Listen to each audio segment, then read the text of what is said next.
అలాగే నేను మిత్రపక్షం అంటే నేను బానిసని కాదు, చూస్తూ మీరు ఏం చేస్తారో ఊరుకుంటారు. నేను బానిసని కాదు, తలుపేవాడిని కాదు. నేను తండ్రి తర్వాత తండ్రి లాంటి అన్నయ్యని కాదని,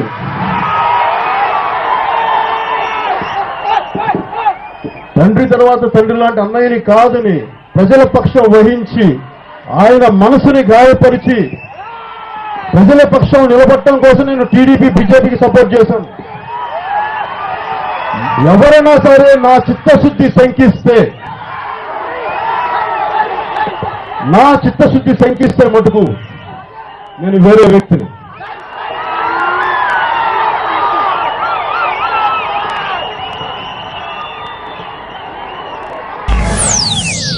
ఒకటి, నాకు వైఎస్ఆర్సీపీ నాకేమో నా శత్రువులు కాదు, నాకు వాళ్ళు ఎవరు నాకు వ్యక్తిగతంగా నేను పదే చెప్తుంటాను, ప్రతి మీటింగ్లో చెప్తుంటాను, నాకు వ్యక్తిగతంగా ఎవరు శత్రువులు లేరు. కానీ ప్రజా వ్యవస్థకి ప్రజలకి ఇబ్బంది కలుగుతున్నప్పుడు ఖచ్చితంగా కేవలం సినిమాల్లోనే మన పోరాటాలు, సినిమాల్లోనే మనం గొంతెత్తి చేతులు ఎత్తాం, నిజ జీవితంలో చేయలేమా అని పడి మీరు థియేటర్లో చప్పట్లు కొడతారు నాకు. కాకపోతే నాకు నా మనస్సాక్షి చంపేస్తా ఉంటుంది. నిజ జీవితంలో ఏమో ఇన్ని జరుగుతూ ఉంటే నువ్వే మాట్లాడాలని నాకు అంత శక్తి లేదు. ఇందాక ఒక ఆయన చెప్పినట్టుగానే నాకు అంత శక్తి లేదు, మీలాంటి వాళ్ళు రావాలంటే నాకు అంత శక్తి లేదు. నాదైన స్థాయిలో నాకు పరిమితమైన శక్తి ఉంది, పరిమితమైన అవగాహన ఉంది. కాకపోతే నేను కూడా దేనికి వెనకాను. ఒక సమస్యని పరిపూర్ణంగా హ్యాండిల్ చేయాలి, దాన్ని పరిష్కరించాలంటే చావుకు కూడా వెనకాను, ధైర్యంగా ముందుకెళ్ళగలను.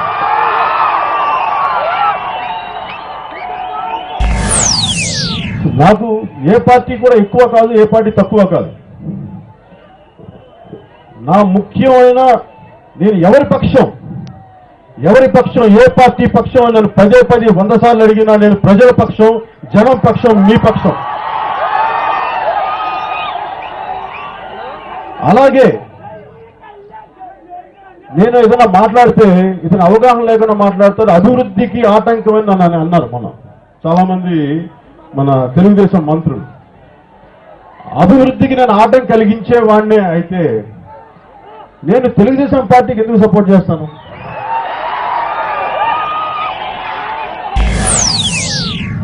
ఈరోజు నాకు తెలుగుదేశం ప్రభుత్వంతో గొడవ పెట్టుకోవడానికి నాకు ఎంతసేపు పడుతుంది నన్ను ఒక మాట మాట్లాడటానికి? కానీ నాకేదన్నా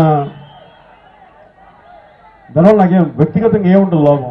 నాకు నిజంగా సినిమాల్లోనే మీరు ఇచ్చిన ఆనందమే నాకు సరిపోయింది తప్ప నాకు పదవులు అనేది చాలా బాధ్యత కూడి, నాకు అంత అనుభవం లేదు. కానీ ఒక సగటు భారతీయుడిగా నా ధర్మం నేను నిర్వర్తించాలి కాబట్టి నాకు లోపల నుంచి ఒక ఇన్నర్ కాల్ ఉంది కాబట్టి ఆ పొలిటికల్ పార్టీ పెట్టాను.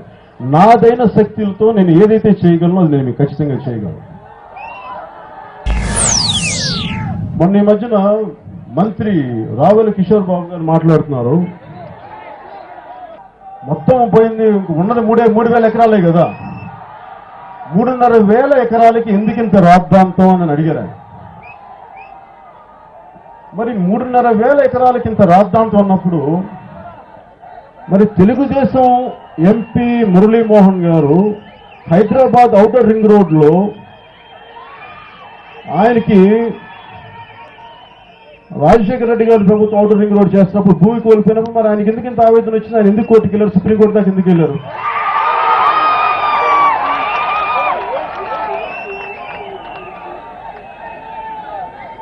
ఆయనకి ఎంత ఆస్తుందో నాకు తెలియదు, ఖచ్చితంగా చాలా ఆస్తుందని అనుకుంటున్నాను. అట్లీస్ట్ నాకు అంతవరకు అర్థమైంది. ఖచ్చితంగా ఆయనకి ల్యాండ్ బ్యాంక్ ఉంది.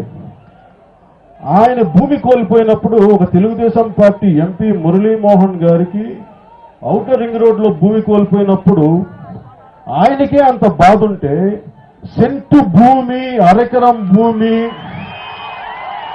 కాయగూరలు పండించే రైతులకి ఏం మాట్లాడతారని అంటాం, అది నాకు చాలా అవివేకంగా అనిపించింది.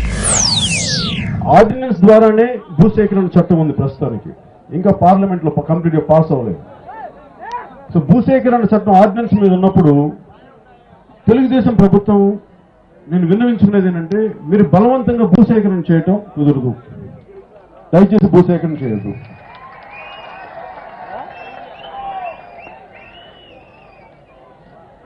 నేను మీరందరికీ ఆనందంతో కట్టే రాజధాని కావాలి కానీ ఇలా కన్నీళ్లతో కట్టే రాజధాని నిజంగా మంచిది కాదు.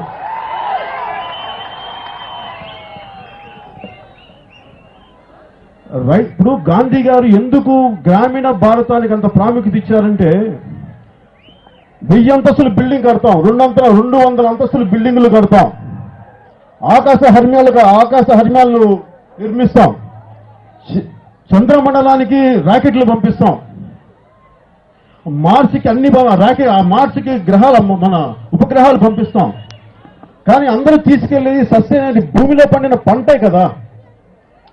వెళ్ళి 1000 అంతస్తుల బిల్డింగ్ లో ఉన్నా అక్కడ తినేది అన్నమే, తిండే, భూమిలో పండే తిండే.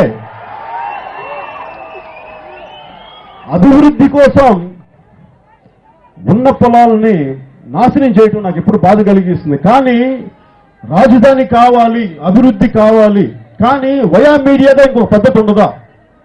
మధ్య మార్గం అనేది ఒకటి ఉండదా? ఎందుకు ఉండదు? చంద్రబాబు నాయుడు గారు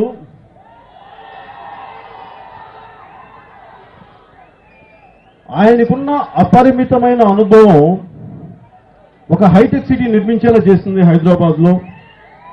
అమెరికా అధ్యక్షుడితో సహా రకరకాల దేశాధినేతల్ని తీసుకువచ్చిన చంద్రబాబు నాయుడు గారికి మీ సమస్యలు తీర్చడం అది నాకు ఒక గొప్ప సమస్యగా నాకు పెద్ద అనిపించట్లేదు. ఖచ్చితంగా ఆయన చేయగలడు, నేను నమ్ముతున్నాను.